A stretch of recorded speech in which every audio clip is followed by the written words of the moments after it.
L'opinion que quelqu'un a de toi n'a pas à devenir ta réalité. L'épisode que vous êtes sur le point de découvrir fait partie des grands classiques dans le domaine du développement personnel, de la motivation et du succès. Mesdames et messieurs, Les Brown. Je ne sais pas quel est ce rêve que vous avez. Je me fiche de savoir à quel point ça peut sembler être tiré par les cheveux. Je me fiche de savoir à quel point ça a pu être décevant, alors que vous travaillez pour réaliser ce rêve. Mais voilà ce que je sais. Ce rêve que vous gardez dans votre esprit, que c'est possible. Disons ça ensemble, s'il vous plaît. Dites c'est possible. Vous voyez, parfois on ne peut pas dire « je sais faire ça ». Mais ce que nous pouvons dire, c'est que c'est possible. Que je puisse atteindre mon rêve en courant dans sa direction, en travaillant jour après jour. Personne, mesdames, messieurs, n'aurait pu me convaincre quand j'ai commencé à travailler. C'était il y a plus de 6 ans. Travaillant sur mon rêve. Et je veux que vous réfléchissiez à votre rêve, peu importe ce que c'est. Car j'étais prêt à tenter ma chance. Et la plupart des gens ne le feront pas.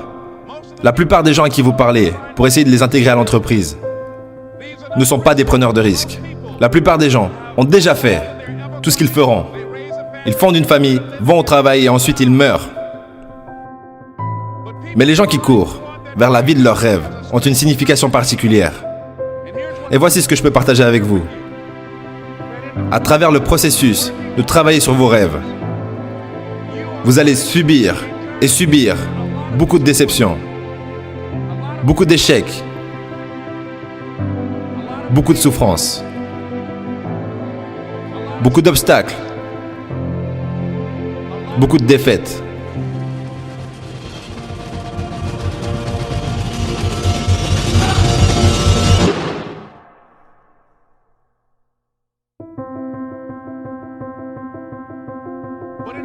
Mais à travers ce processus, vous allez découvrir des choses sur vous-même que vous ne connaissez pas pour le moment. Ce que vous allez réaliser, c'est que vous avez de la grandeur en vous. Ce que vous allez réaliser, c'est que vous êtes plus puissant que tout ce que vous pouvez imaginer.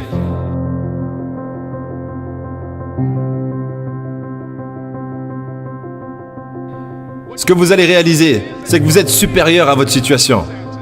Que vous n'êtes pas obligé de passer votre vie à être une victime.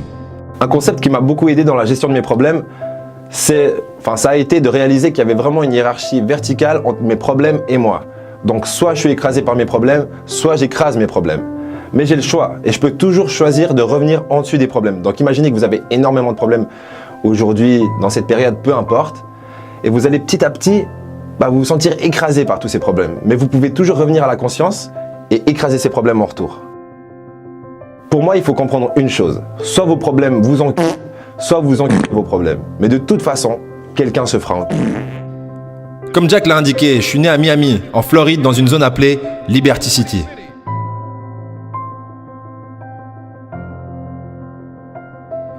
Dans un bâtiment abandonné sur un vieux sol dur. Avec mon frère jumeau. Nous avions 6 semaines. Nous avons été adoptés. Quand j'étais en CM2, j'ai été identifié comme étant arriéré mental qualifié éducable. On m'a passé de CM2 à CM1. Et je suis resté dans cette catégorie jusqu'à ma sortie du lycée. Je n'ai aucune formation universitaire. Mais un jour, j'ai rencontré un professeur au lycée qui a changé ma vie. J'attendais un autre élève et quand il est entré, il m'a dit « Jeune homme, allez au tableau et écrivez ce que je vais vous dire. » Et j'ai dit « Je ne peux pas faire ça, monsieur. » Il a dit « Pourquoi pas ?» J'ai dit « Je ne suis pas votre élève. » Il a dit « Ça n'a pas d'importance, suivez mes instructions maintenant. » J'ai dit « Je ne peux pas faire ça, monsieur. » Il a dit « Pourquoi pas ?»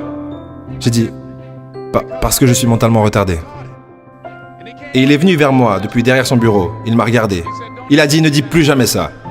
L'opinion que quelqu'un a de toi n'a pas à devenir ta réalité. »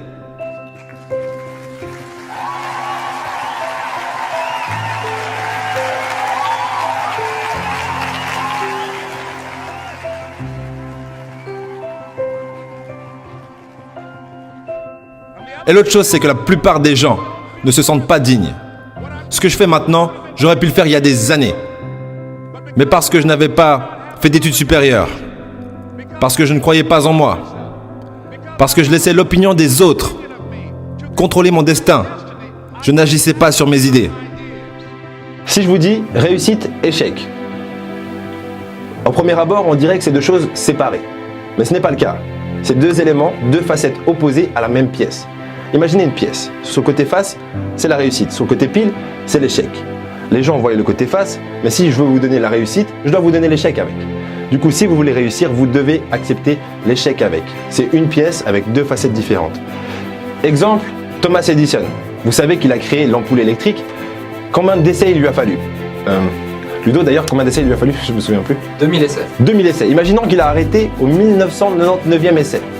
Ça aurait donné ça. Pour nous tous. Ouais, c'est pas top hein, dans le noir. On reprend.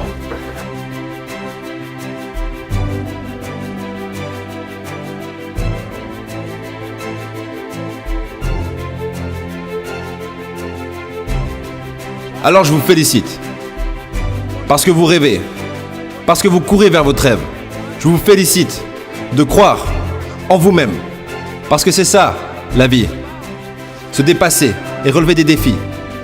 Tout en cherchant des moyens pour s'améliorer. Non seulement il est important pour vous de savoir qu'il est possible de choisir votre avenir, mais il est nécessaire que vous travaillez sur vous-même, que vous vous développiez. Il est nécessaire d'extraire de votre vie les personnes qui vous bouffent votre énergie, des personnes qui ne veulent rien, des gens qui ne se battent pas, des gens qui ne se défient pas, des gens qui ne grandissent pas, des gens qui ne rêvent plus. Il est nécessaire que vous vous aligniez avec les bonnes personnes et que vous attiriez les bonnes personnes dans votre entreprise. Des personnes affamées, des personnes imparables et déraisonnables, des personnes qui refusent de vivre leur vie juste comme ça et qui en veulent plus. Il est nécessaire de savoir que tout le monde ne verra pas ça, que tout le monde ne se joindra pas à vous, que tout le monde n'aura pas la vision.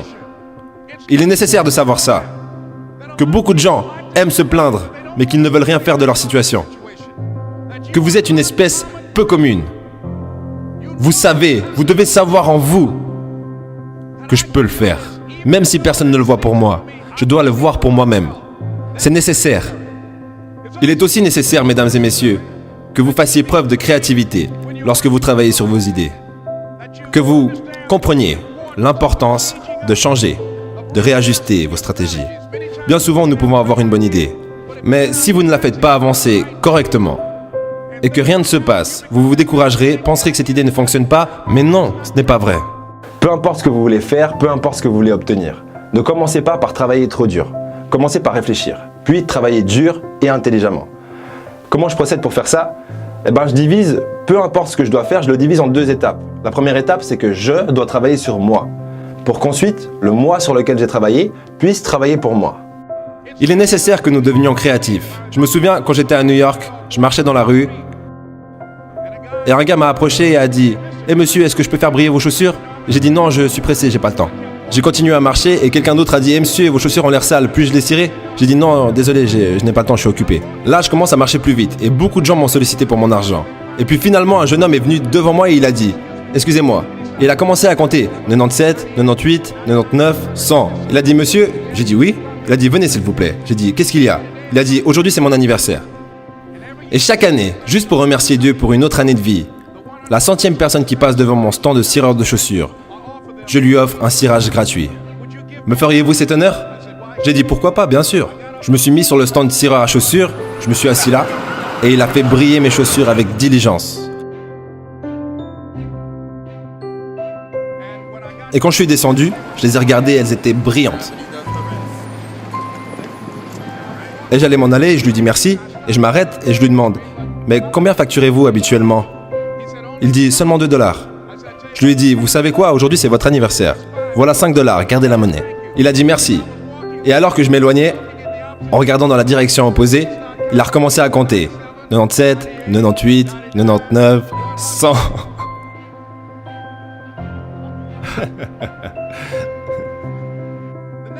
L'étape suivante est que c'est vous. C'est vous. Et personne ne peut le faire pour vous à part vous. Et même si vous faites face à des déceptions, même si vous rencontrez des obstacles, cela va avec le territoire. Vous devez comprendre cela. Je me souviens quand je jouais avec mon fils de 9 ans, John Leslie, et que je l'ai battu 10 fois de suite à un jeu appelé Connect 4. Et finalement, j'ai dit, John Les, maintenant je m'ennuie, je ne veux plus jouer. Et je me suis levé et j'ai dit, je suis prêt à aller dormir maintenant. Et répétez après moi, s'il vous plaît. Disons, faisons cela ensemble. Ce n'est pas fini. Jusqu'à ce que je gagne. John Leslie a dit, non, tu peux pas y aller maintenant, papa. J'ai dit, pourquoi? Il a dit, ce n'est pas fini jusqu'à ce que je gagne. C'était son attitude. On s'est assis, on a joué à plusieurs autres jeux. Et finalement, après le 11e match, John Leslie a gagné et il s'est levé et il a bâillé et a dit « Je suis prêt à aller dormir maintenant ». Et je vous le dis à vous, que se passerait-il si nous adoptions tous cette attitude? Après avoir fait face à un rejet, comme nous avons un meeting et personne ne se présente, ou quelqu'un vous dit « Tu peux compter sur moi » et que ça s'avère encore une fois faux. Et si nous avions ce genre d'attitude, votre voiture est reprise, personne ne croit en vous. Vous avez perdu encore et encore et encore. Il n'y a plus de lumière, mais vous regardez toujours dans la direction de votre rêve. Vous l'examinez tous les jours et vous vous dites « Ce n'est pas fini, jusqu'à ce que je gagne !»